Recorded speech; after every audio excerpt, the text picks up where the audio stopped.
Olá, bom dia, tudo bem com você?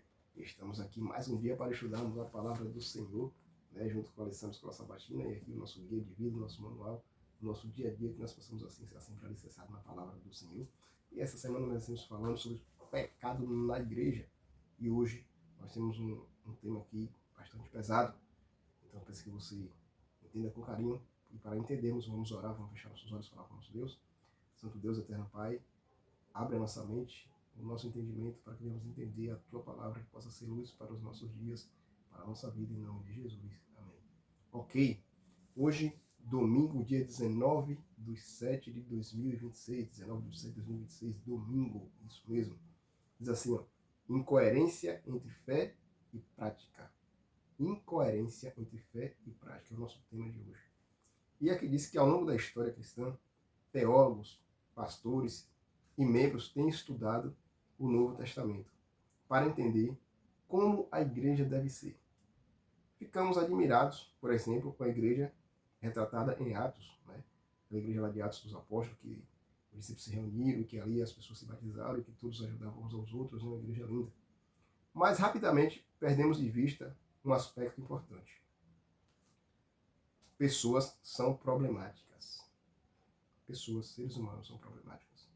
Logo, também podemos ler o Novo Testamento para descobrir como uma igreja não deve ser. As cartas de Paulo aos Coríntios são um bom ponto de partida. Então, pessoas leem para entender como a igreja deve ser, aí se deparam com a igreja de Atos, que teve toda aquela coisa, tudo, as pessoas se preocupavam com as outras, ajudavam, enfim. Mas aí também vem o livro de Coríntios, com as cartas de Paulo, que fala como a igreja não deve ser. O que aconteceu na igreja de Coríntios é algo muito grave. Eu espero que não aconteça em nenhuma das nossas igrejas hoje, até porque nós temos o conhecimento de Deus. E na igreja de Coríntios, Paulo ali pregou, as pessoas se converteram, e Paulo saiu e foi fazer outra missão em outra cidade. Porém, Paulo deixou ali o seu legado.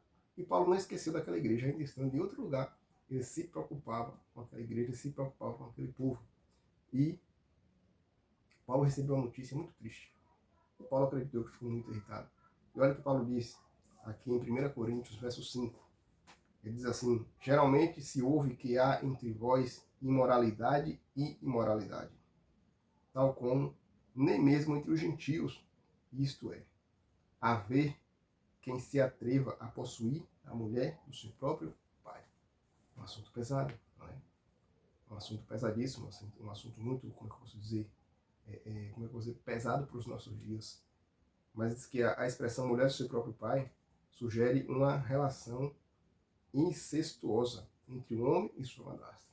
Triste, mas foi realidade na igreja de Coríntios. E Paulo ali agora, ele faz o que deveria fazer. Se nós continuarmos lendo aqui o capítulo 5, nós vamos ver que Paulo de imediatamente repreendeu aquele ato. E Paulo agora, ele dá uma disciplina, porque estava tendo uma coerência entre fé e prática. A fé que Paulo deixou para aquele povo, o que Paulo fez com que aquele povo acreditasse, agora não estava sendo praticado. Estava feito exatamente ao contrário do que Paulo tinha ensinado. E isso é triste, porque estamos falando de seres humanos que aprenderam sobre Jesus e que ali tinham o conhecimento.